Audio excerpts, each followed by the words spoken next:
madaxweynaha Somaliland oo kormeer ku kala bixinayay gobolada Somaliland isaga iyo wafdigiisa ayaa la sheegay inay la kulmeen shil. Allahumma najina. shilkaas ayaa waxaa sababay wasiirka warfaafinta ee Somaliland Akuse gaariga uu watay ayuu wuxuu ku cakisay gaarigii uu watay wasiirka caafimaadka Saleebaan Xagle Toosiye. warkaasi waxa inooga hadlaya ama qodobkaasi wariyaheena Cabdi Maxamed Cabdi Jucuf soo dhawaad baare. wararka ka imaanaya Somaliland waxay sheegayaan madaxweyne Siilaanyo ee wafdi uu hogaaminayo oo kormeer ku tagay gobolada Somaliland si ay u kala warqaataan gudiyada iyo madaxda dawladda ayaa waxa ka dhacay halkaas shilkaas oo ka yimiday gacanta wasiirka warfaafinta Akuso. labada baabuurka wasiirka caafimaadka iyo baabuurkayga way isweydaaranayeen. Akuse gaariga uu watay ayuu wuxuu ku cakisay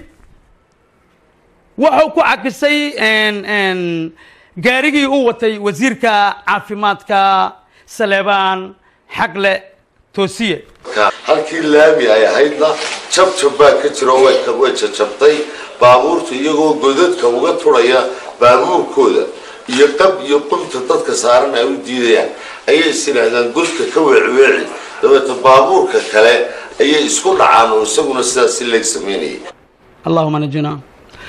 dhaawaca maanta anigu waan xanuunsanayo ka hore dadka hore naga baxayna sababo ahaa mid waxay ahayd dadka baabuurka aanu ku saaranahay waxaan ahaa qofka kaliya aan suunka xidhnayn aniga baabuurku daaqada ka baxay hadan uu iga daba yimi sida aan u malaynayo intii dambe ee uu rogayay maan ogey laakiin markii dambe anaa ka soo baxay. gaarigiisii oo shil galay dhibkana uu ka gaaray wasiirka caafimaadka Saleebaan Xagle Toosiye uu ka soo gaaray dhaawac culus ayadoo la sheegayo in uu Akuso bareer si ah uu shilkaas u sameeyay dadka qaarna ay leeyihiin ma aha bareer uma sameynine waa asaga sakhraansanaayo si kala buu ahaa maskaxdiisan kaamil lahayn baa leeydi.